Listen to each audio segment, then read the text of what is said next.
নমস্কার প্রিয় শিক্ষার্থী বন্ধু, জানাই আজকে তোমাদের সঙ্গে আমি 5 থেকে 6টি গুরুত্বপূর্ণ টিপস বলবো, যেগুলো তোমাদের আপকামিং লাইফস্টাইল এবং তোমাদের সামনে যে পরীক্ষাগুলো আছে তার জন্য কিছু টিপস বলবো, যেগুলো তোমাদের মাথায় নিলে বা মাথায় রাখলে তোমরা 100% সেখান থেকে তোমরা, আমি নিজের জন্য উপকৃত হয়েছি, তোমরা তুমি ঠিক 100% উপকৃত হবে।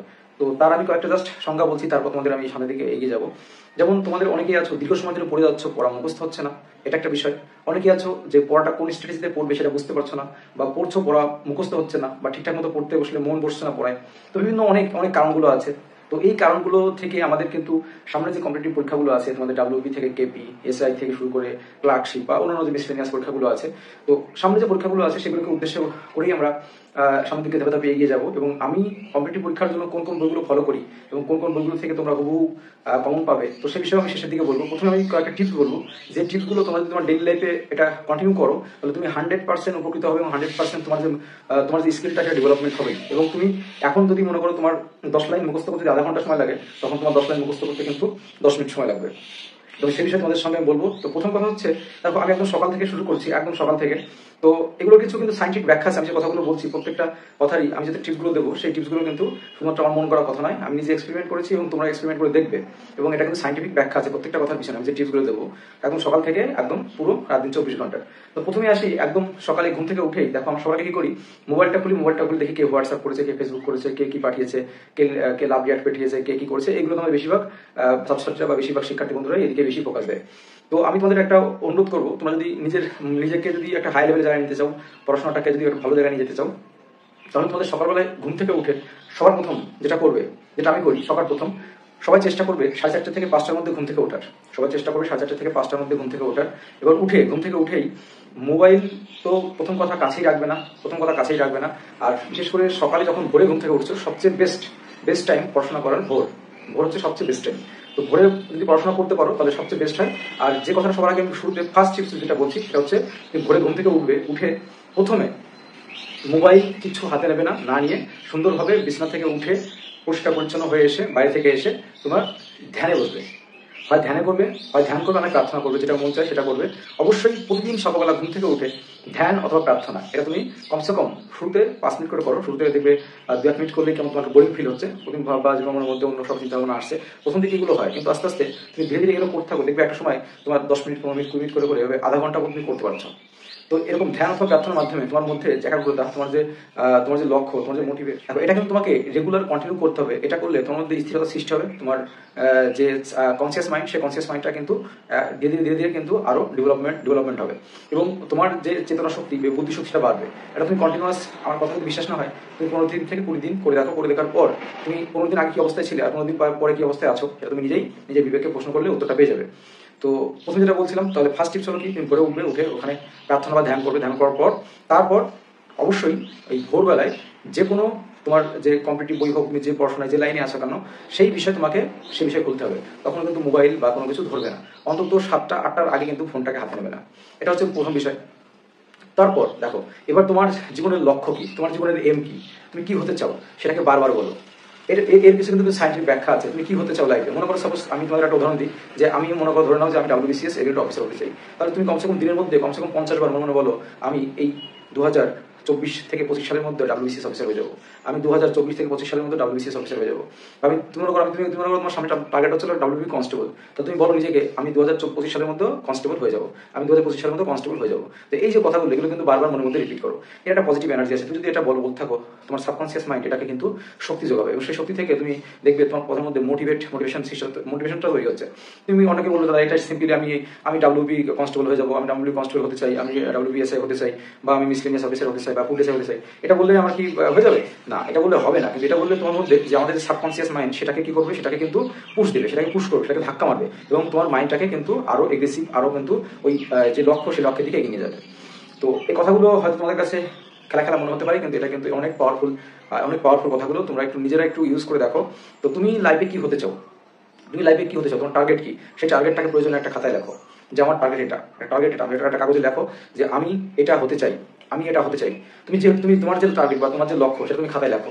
তুমি প্রতিদিন খাতায় অন্তত একবার করে লেখো বিভিন্ন জায়গায়। এবং তুমি মনে প্রতিদিন কমসে কম 10 বার কিন্তু তুমি নিজেকে বলো যে আমি এটা হতে চাই আমি, তুমি যেটা একদম নির্দিষ্ট একটা তোমরা করছো আমার লক্ষ্য যে সামনে 2024 সালের মধ্যে আমার একটা চাকরি চাই, এবং কি চাকরি চাই সেটা তুমি বারবার বলো, বারবার রিপিট করো, বারবার মনের মধ্যে রিপিট করো, পজিটিভ এনার্জি দেখবে সৃষ্টি হচ্ছে। দেখো পরবর্তী টিপস, তুমি মনে করো যে কোন বইগুলো পড়বে, কিভাবে পড়বে, কোন কোন সাবজেক্টগুলো পড়বে সেটা বুঝতে পারছো না, কোন বই কোথা থেকে পড়বে, তো তার জন্য তোমাকে কি করতে হবে, একটা নির্দিষ্ট নোট তৈরি করতে হবে। নোট তৈরি করার পর পাশাপাশি তোমাদের একটা কি করতে হবে, একটা রুটিন তৈরি করতে হবে যে আমি সকালবেলা এই বইটা পড়বো। সকালবেলায় মনে করো সাপোজ ধরে নিলে যে আমি ইতিহাস পড়বো, দুপুরবেলায় ভূগোল পড়বো, রাত্রিবেলায় অঙ্ক আর ইংলিশ করবো। তো একদিনে বা এক সময় বেশি বই রাখবে না, একটা দুটো বই রাখবে, কারণ বেশি রাখলে পরে কি হবে, তোমার মাথার মধ্যে গুলিয়ে যাবে যে এটা না এটা না এটা না কোনটা, এভাবে করে গুলিয়ে যাবে। তোমাকে সুন্দর একটা রুটিন তৈরি করতে হবে, এবং রুটিনটা প্রথম দিকে কঠোরভাবে পালন করার চেষ্টা করো। প্রথম 1 মাস কঠোরভাবে পালন করার চেষ্টা করো। একদম আমাদের যেমন একদম চাকরি পেয়ে গেলে তাকে নির্দিষ্ট সময় যেমন সবকিছু প্রেজেন্ট থাকতে হয়, কিছু হোক না হোক, ঠিক তেমনি ভাবে তোমাদের একদম দৈনন্দিন জীবনে একদম রুটিন মেনে অন্তত 1 মাস তুমি রুটিন ধরে পড়াশোনা করো, দেখবে যে তোমার মধ্যে কিন্তু অনেক ডেভেলপমেন্ট হচ্ছে। এবং তুমি এমনভাবে সাজিয়ে নাও যে আমি সকালবেলা ইতিহাস পড়বো, দুপুরবেলা এটা পড়বো, রাত্রিবেলা এটা করবো, তারপরে এই সময় প্র্যাকটিস সেট করবো, এই সময় মডেল টেস্ট দেবো। এই যে জিনিসগুলো সুন্দর করে একটা রুটিন তৈরি করো। এবার তোমরা যদি এটাও বুঝতে না পারো যে দাদা আমি রুটিন কি করে তৈরি করবো বুঝতে পারছি না, তুমি একটা রুটিন তৈরি করে দাও, তাহলে তুমি অবশ্যই আমাদের টেলিগ্রাম গ্রুপ বা আমাদের হোয়াটসঅ্যাপ গ্রুপে জয়েন করে সবসময় পার্সোনালি আমাদের সঙ্গে কথা বলো। আমি তোমার সঙ্গে কথা বলে তোমার ডেইলি লাইফ কি, তোমার কাজকর্ম কি থাকে সেটাকে বাদ দিয়ে আমরা কিন্তু তোমাদের একটা সুন্দর করে একটা রুটিন তৈরি করে দেবো। সেই রুটিন তুমি চলো, তো তুমি 100% উপকৃত হবে, 100% উপকৃত হবে। আচ্ছা, এবার তারপর কথা হচ্ছে তুমি প্রতি মাসে একটা করে চ্যালেঞ্জ নাও, প্রতি মাসে একটা করে চ্যালেঞ্জ নাও। কি চ্যালেঞ্জ? ধরো না এটা তোমাদের মে মাসের 1 তারিখ, তো মে মাসের 1 তারিখ থেকে মে জুন, জুন মাস পর্যন্ত পুরো 1 মাস 30 দিনের চ্যালেঞ্জ থাকবে যে এই 30 দিনের মধ্যে আমি এই বইটা কমপ্লিট করবো, 30 দিনের মধ্যে আমি এই ম্যাথগুলো কমপ্লিট করবো। এরকম করে তোমাদের প্রতি মাসে একটা করে চ্যালেঞ্জ নিতে হবে। সেই চ্যালেঞ্জটাকে তুমি কমপ্লিট করো এবং সাকসেসফুল করে করে তোলো। তাহলে দেখবে তোমার মধ্যে আর একটা কম্পিটিশন তৈরি হবে, নিজের থেকে নিজের মধ্যে কম্পিটিশন তৈরি হবে যে আমাকে 1 মাস সময় নিয়েছি, 1 মাস চ্যালেঞ্জ থাকলো। প্রয়োজন একটা খাতায় নোট করো যে আমার এই 1 মাসের চ্যালেঞ্জ আমি ইতিহাস বইটা পুরো শেষ করবো, আমার এই 1 মাসের চ্যালেঞ্জ আমি এই লাভ ক্ষতি, সরল সুদ বা অন্যান্য যে অধ্যায়গুলো আছে, দুটো একটা অধ্যায় নেবে, যে অধ্যায়গুলো আমি 1 মাসের মধ্যে শেষ করবো।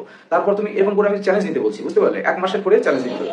তারপর দেখো যারা কম্পিটিটিভ লাইনে আছো, তোমাদের জন্য একটা কথা বলি, তোমাদের অবশ্যই কিন্তু প্র্যাকটিসটা মাস্ট বি। শুধু পড়াশোনা করে গেলে, শুধু পড়ে গেলে, তুমি নিজেকে কোনো প্র্যাকটিস করে দেখলে না যে তুমি কোন পজিশনে আছো, কি আছো, অন্তত এই জন্য সপ্তাহে অন্তত একটা করে প্র্যাকটিস সেট দাও, প্রতি সপ্তাহে অন্তত একটা করে প্র্যাকটিস সেট দাও। তুমি যে পরীক্ষার জন্য প্রিপারেশন নিচ্ছ সেই পরীক্ষার জন্য বেশি দাও, এবং যে পরীক্ষা তোমাদের সামনে আছে, মনে করো একটু পরে আছে, সেই পরীক্ষার জন্য কম করে প্র্যাকটিস সেট দাও। কিন্তু যে পরীক্ষা তোমাদের সামনে আছে সেটাকে লক্ষ্য রেখে বেশি বেশি করে প্র্যাকটিস সেট দাও। অন্তত সপ্তাহে একটা করে প্র্যাকটিস সেট দেবেই। সেটা তুমি কোনো চ্যানেল থেকেও দিতে পারো, বা তুমি কোনো দোকান থেকে কোনো প্র্যাকটিস সেটের সুন্দর একটা বই, ভালো রাইটারের বই নিয়ে তুমি কিন্তু দিতে পারো। আমি তোমাদের একটা কথা বলে দিই, বিভিন্ন পাবলিশারের বিভিন্ন বই হয়, তো তোমাদের আমি চেষ্টা করবো যদি কোনো প্র্যাকটিস সেটের বই কিনতে চাও তাহলে ওরিয়েন্টাল পাবলিকেশনের যদি বই থাকে তাহলে ওরিয়েন্টাল পাবলিকেশনের প্র্যাকটিস সেটগুলো নেবে, কারণ ওরিয়েন্টাল পাবলিকেশনের যে কোনো বই কিন্তু খুবই ভালো হয় এবং ওগুলো কিন্তু ভুল কম থাকে, এই জন্য আমি বলছি ওরিয়েন্টাল পাবলিকেশন। আচ্ছা, এবার আমি তোমাদের আসি আরো কয়েকটি গুরুত্বপূর্ণ বিষয়ে। যে দেখো পড়তে বসলে অনেকেই অল্প সময় পড়লে পরে মন অন্যদিকে চলে যায়, এদিকে চলে যায়। তো এইসব থেকে বাঁচার কিন্তু একটা উপায়, সেটা ছিল ধ্যান। তুমি যদি একমাত্র ধ্যান করো তাহলে কিন্তু তোমার এই যে মাইন্ড অন্যদিকে ডাইভার্ট হয়ে যাওয়া, অন্য কিছু মনের মধ্যে প্রেম ভালোবাসা বিভিন্ন চলে আসা, এগুলো কিন্তু চলে যাওয়ার একটা উপায়, সেটা হচ্ছে তোমাদের কি করা, ধ্যান করতে হবে। ধ্যান করা বলতে আমি কি বলবো, তুমি ধ্যান কিভাবে করবে? যখন তুমি ধ্যান করছো বা প্রার্থনা করছো, তখন তোমার ইষ্ট দেবতা বা যেই থাক না কেন তাকে লক্ষ্য করে, বা পিতামাতা হতে পারে, তাকে শুধুমাত্র মনের মধ্যে তার ছবি কল্পনা করা, যে ধর্মের হও না কেন তুমি সেই ধর্মের তুমি যাকে বেশি ভজ বা বেশি যার প্রতি তোমার আস্থা আছে, বা পিতামাতা হতে পারে, কারণ পিতামাতাই সবার উপরে, তো তুমি তাকেও কিন্তু করে তুমি কিন্তু তোমার যে চিন্তা ভাবনা তার উপরে সুন্দর করে সেটাকে তুমি সাজাতে পারো। এই যে ধ্যান যোগ্য, এগুলো কিন্তু এই যে ধ্যান প্রার্থনা এগুলো করলে কিন্তু মানুষের মধ্যে যে আমাদের যে কনসিয়াস সাবকনসিয়াস মাইন্ড, সেটা কিন্তু আমাদের আরো ডেভেলপমেন্ট হয়। তো এগুলো কিন্তু আমাকে দেখতে হবে। আর এবার আমি তোমাদের আসি কয়েকটি গুরুত্বপূর্ণ বিষয়, যে তোমরা কিন্তু চেষ্টা করবে যে ভোর 5টা থেকে 8টা-9টা পর্যন্ত যে পড়াটা, এই পড়াটা আবার এদিকে সন্ধ্যা 6টা থেকে তোমাদের রাত 10টা-11টা পর্যন্ত পড়া। আমি বলবো তোমরা রাত জেগে, অর্থাৎ রাত 12টার পরে পড়াশোনা এগুলো করলে কিন্তু তোমাদের শরীর খারাপ হওয়ার সম্ভাবনা বেশি থাকে। অনেকে আছে রাত জেগে পড়ে, কিন্তু আমি বলবো যে ভোরের পড়াটা আর তোমাদের সন্ধ্যা 6টা থেকে আর রাত 11টা-12টা পর্যন্ত পড়া, এই পড়াটা কিন্তু সময়টা বেস্ট। দুপুরবেলায় মোট পড়া যেটুকু পারলে, এখন তো প্রচন্ড গরম, তো সেটাকে এড়িয়ে যেটুকু যার সুবিধা মতো পড়বে, সে বিষয়টা আলাদা বিষয়। এবার আমি দেখো যে বিষয়গুলো বলি, যে সামনে WP constable, KP constable, WPSI বা তোমাদের ক্লার্কশিপ, মিসলিনিয়াস যে পরীক্ষাগুলো আছে, এই পরীক্ষাগুলোর জন্য তুমি কোন বই পড়বে, কোথা থেকে পড়বে, কিভাবে পড়বে। তোমাদের বলি যে যদি আমি বলি যে তোমাদের ইতিহাস বলো, স্বদেশ সভ্যতা, জীবন মুখোপাধ্যায়ের যে বইটা আছে বা স্বদেশ সভ্যতা যে বইটা, ওই বইটা কিনতে পারো, ইতিহাস বই। তোমাদের দেখো সবার আগে আমি বলছি যে প্রত্যেকটা সাবজেক্টেই বা প্রত্যেকটা বিষয়ে তোমাকে যদি ভালো নম্বর তুলতে হয়, অবশ্যই তোমাকে ডিসক্রিপটিভ অর্থাৎ ডিটেলস অর্থাৎ টেক্সট বই পড়তে হবে। টেক্সট বইয়ের পাশাপাশি বিভিন্ন কিছু আছে, ক্র্যাক আছে, নিতিন সিংহানিয়ার বিভিন্ন রকম বই আছে, সেগুলো দেখতে পারো। কিন্তু মেন তোমাদের টার্গেট থাকবে যে টেক্সট বইগুলো কমপ্লিট করা। তাহলে টেক্সট বই কি কমপ্লিট করবে? জীবন মুখোপাধ্যায় ইতিহাস বইটা, এছাড়াও তোমাদের ভৌতবিজ্ঞান জীবন বিজ্ঞানের জন্য যে 9-10 নতুন 9-10 যে ইতিহাস জীবনবিজ্ঞান ভৌতবিজ্ঞান বইগুলো আছে সেগুলো কমপ্লিট করবে। তারপর তোমাদের যে তোমাদের ভূগোলের বইটা আছে, ভূগোলের জন্য কার্তিক চন্দ্র মন্ডল নিতে পারো, বেস্ট বুক। এবার তোমাদের চলে আসে ইংলিশের জন্য দেখো, যদি তুমি শুধুমাত্র যে তোমার টার্গেট থাকে যে আমি ডাব্লিউপি কনস্টেবল বা এই ডাব্লিউপিএসআই এগুলো কমপ্লিট থাকে, তাহলে তোমরা পিকেদের সরকার যে বইটা আছে ওইটা খুব ভালো করে নিতে পারো, এসপি বক্স নিতে পারো, ওইটাগুলো কিন্তু এগুলো আমি ফলো করি, এগুলো তোমরা ইউজ করতে পারো। আচ্ছা, এবার তোমার কনস্টিটিউশনের জন্য তোমাদের রাজীব শ্রাবণ স্যারের যে বইগুলো, ওই বইগুলো আমি ইউজ করি, রাজীব শ্রাবণের বইটা দিতে পারো। ইকোনমিক্স এর জন্য তোমাদের বাংলায় নাও তাহলে তুজাম্মেল, বাংলায় নিলে তুজাম্মেল, আর যদি ইংলিশে নাও তাহলে লক্ষ্মীকান্তের বইগুলো ইউজফুল। তো এই যে বইগুলো বললাম, আর তোমাদের স্ট্যাটিস্টিক্সের জন্য তো বিভিন্ন বই আছে, ইয়ার বুকটা নিতে পারো, ইয়ার বুক কিন্তু মাদার বুক বলতে পারো কম্পিউটার লাইনের জন্য, বাংলার জন্য বলছি। আর যদি ইংলিশে নাও তাহলে লুসেন্ট নেবে। তো এই যে বইগুলো বললাম, এই বইগুলো তোমাকে বিশেষ করে ফলো করতে হবে। ইংলিশের জন্য ইংলিশে বলছি, ম্যাথের জন্য সুবিদাস আছে, সুবিদাসটা বাংলার জন্য নিতে পারো। আর যদি তোমাদের যদি মনে করো বাংলা আমি যথেষ্ট কমপ্লিট, তাহলে তোমরা আরএস আগরওয়ালটা শুরু করতে পারো। তো এই হচ্ছে তোমাদের যে মোটামুটি যে বইগুলো তোমাদের দেখতে হবে। এবং আমি তোমাদের একটা কথা বারবার বলি যে প্রত্যেকটা সাবজেক্ট ধরে ধরে তোমাদের পড়তে হবে, প্রত্যেকটা সাবজেক্ট ওয়াইজ, চ্যাপ্টার ওয়াইজ পড়তে হবে। শুধুমাত্র এমসিকিউ পড়লে, সাজেস্টিভ এমসিকিউ পড়লে তাহলে হয়ে গেল, তাহলে কিন্তু হবে না। তাহলে কিন্তু পরীক্ষা হলে গিয়ে ওই তুমি এভারেজ নাম্বার করে আসতে পারবে। কিন্তু যদি পুরো সিলেবাসটা বা বই ধরে ধরে পুরো বইটা কমপ্লিট করে যাও, তাহলে দেখবে তুমি কিন্তু 80% 90% নম্বর অবশ্যই তুলতে পারবে পরীক্ষা হলে গিয়ে। তো প্রিয় শিক্ষার্থী বন্ধুরা, আমার টিপসগুলো কেমন লাগলো অবশ্যই কমেন্ট বক্সে জানিও। আর যদি তোমরা কেমন ধরনের ভিডিও চাও অবশ্যই সেটা জানিও। আমাদের চ্যানেলে যে সকল রেগুলার ক্লাস চলছিল যেভাবে, সেগুলো চলবে, এবং ম্যাথের ক্লাস, ইংলিশের ক্লাস যেগুলো চলছে সেগুলো চলবে, সেগুলো দেখো। সেখান থেকে তোমরা 100% পরীক্ষা হলে কম পাবে। তো চলো আজকের মতো এখানে ভিডিওটা শেষ করছি, আবার দেখা হবে তোমাদের